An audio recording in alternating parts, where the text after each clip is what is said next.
Hi guys! Welcome back to Cookingee! For today's recipe, magluluto tayo ng Oriental pork chop. For our ingredients, here is the list. You can also check our description box.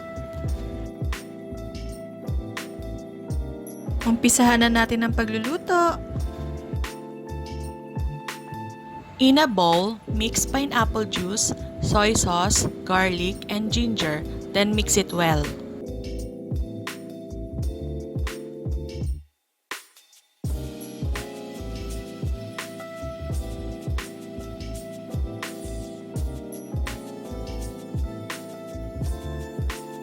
Pour the soy sauce mixture into the pork chop. Marinate for at least 30 minutes.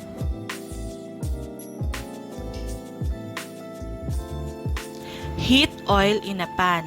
Pan fry the pork chop on both sides until medium brown.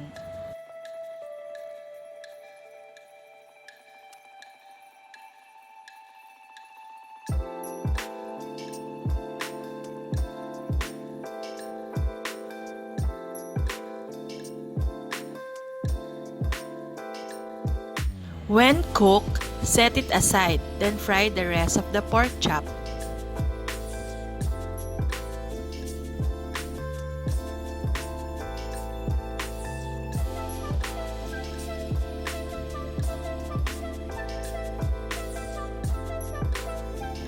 In a separate pan, pour 1 cup of water and cream of mushroom. Stir it well, then bring to a boil.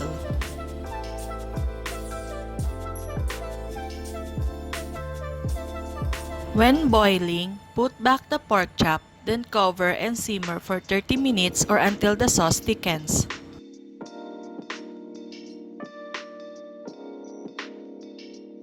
When cooked, you can adjust the taste by putting salt and pepper, then mix it well.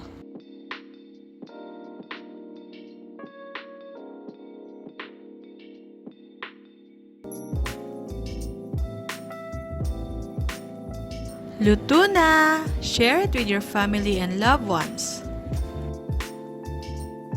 Hope you like our recipe! Please don't forget to like, share, and subscribe. See you on our next vlog. Bye!